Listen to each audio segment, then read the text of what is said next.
नमस्कार छात्रों, आज हम आगे की इकाई का पुनरावृत्तन देखते हैं। इसे ध्यान से देखिए।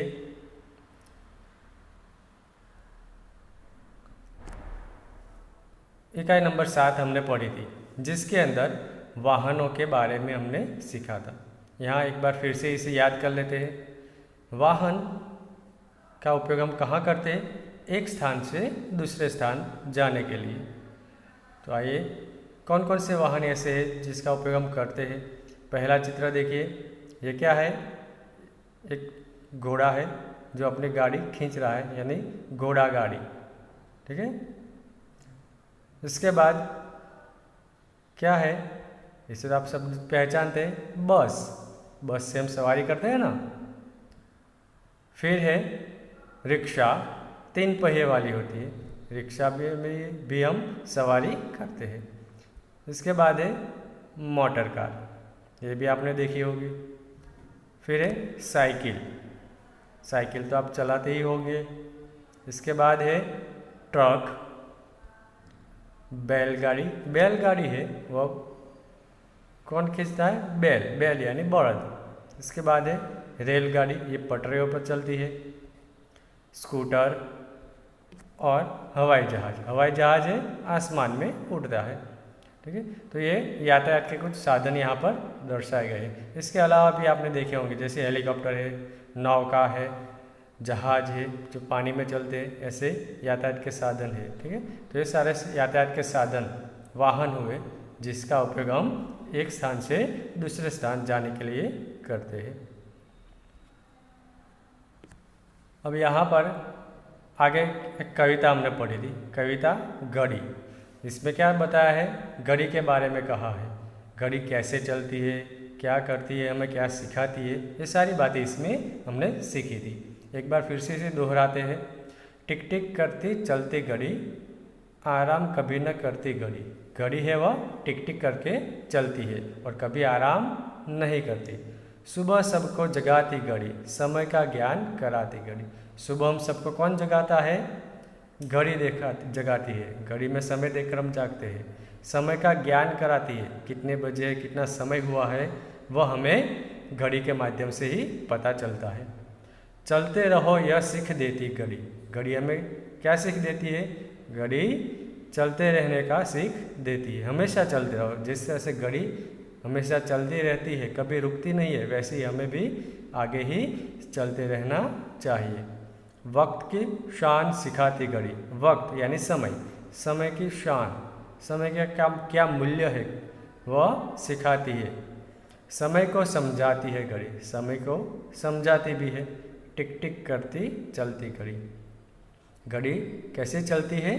टिक टिक करते हुए चलती है। घड़ी हमारे लिए बहुत उपयोगी है। अगर घड़ी नहीं होगी तो समय का पता हमें नहीं चलता। तो इस कविता में हमने घड़ी के बारे में सीखा था। इसके अलावा घड़ी में समय कैसे देखते वो भी हमने देखा था, याद है ना? चलो तो बताओ।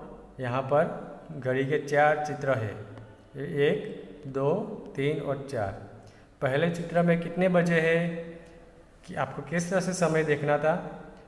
घड़ी में यहाँ पर 2 सुइयाँ बताई है, एक छोटी और एक बड़ी। छोटी कहाँ है? 4 के ऊपर, तो हम पहले 4 लिखेंगे, और बड़ी 12 के ऊपर, यानी कि 4 बजे है, जिसे आप हिंदी में ही लिखेंगे अंक में। इसके बाद दूसरी घड़ी में बड़ी सुई 3 के ऊपर है, यानी कि 12 से लेकर 3 तक आते आते 15 मिनट होते हैं। ठीक है। तो 4:15। इसके बाद तीसरी घड़ी में 6 के ऊपर बड़ी सुई है, यानी कि 30 मिनट, 4:30। और चौथी घड़ी में 9 के ऊपर बड़ी सुई है, इसे यानी कि 45 मिनट, 4:45। तो इस तरह से हम घड़ी में समय देखते हैं। इसके बाद आगे है एक और कविता है, जिसके अंदर हमें व्यवसायकारों के बारे में, कौन क्या करता है, यह हमें बताया है। सैनिक देश की रक्षा करता है। सैनिक क्या करता है? देश की रक्षा करता है। हमारे देश को दुश्मनों से कौन बचाता है? सैनिक। किसान खेत में खेती करता है। किसान यानी खेडूत, इसका क्या काम है? खेत के अंदर फसल पैदा करना। डॉक्टर रोगी को दवा देता है। डॉक्टर है वो क्या करता है? जो बीमार लोग होते हैं उनका इलाज करता है। माली बगीचे में पानी सींचता है। माली है, इसका काम क्या है? बगीचे के पौधों को पानी देना यानी पानी सींचना। हलवाई मिठाई बनाकर बेचता है। हलवाई का मतलब है कंदोई, उसका काम क्या है? मिठाई बनाना और बेचना। दर्जी कपड़े सीता है। दर्जी का काम है कपड़े सीना। धोबी कपड़े धोता है। हमारे गंदे कपड़े होते हैं तो वह कौन धोता है? धोबी। शिक्षक छात्रों को पढ़ाता है। शिक्षक का काम है पढ़ाना।